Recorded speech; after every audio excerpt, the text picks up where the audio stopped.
you have four things that affect what you can do. One is norms, so this is sort of the culture, what people believe. One is a law, and he was a lawyer, so he put that on top.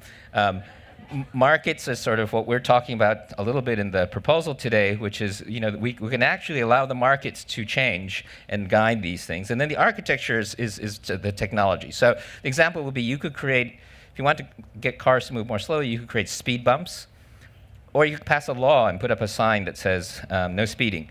And what you try to do is that you try to get all four of these things to somehow nudge in the right direction.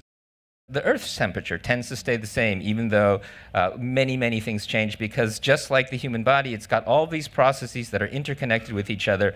And this is kind of, it's almost, to me, mystical, the extent to which just having lots of processes and a lot of diversity allows a system to respond to try to stabilize the temperature almost kind of magically. I mean, once you start to do the math and the modeling, you can start to see how it happens.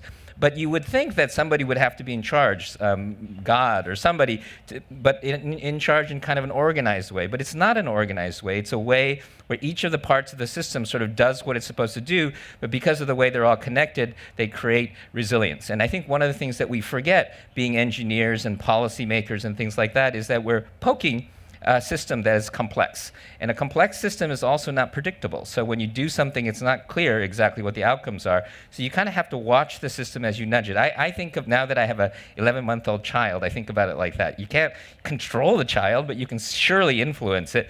You are definitely responsible for your child, but you can't predict the outcome, and you do the best you can. And that's kind of, I think, the approach that we should have with any kind of intervention.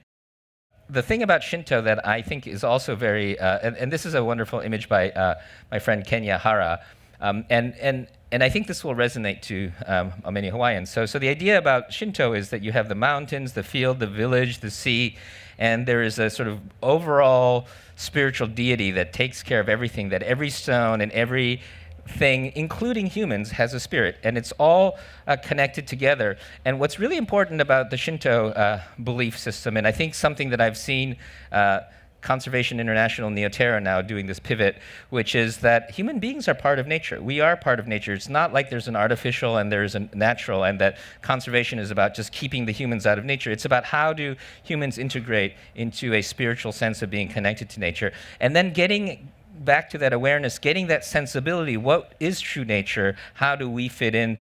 Science is important, engineering is important, the math, the markets, all that's really important, but not lose the opportunity to reframe the way we think about this and the ability to synchronize this back into long-term culture, because I think that we've been out of sync for the last 100 years or so.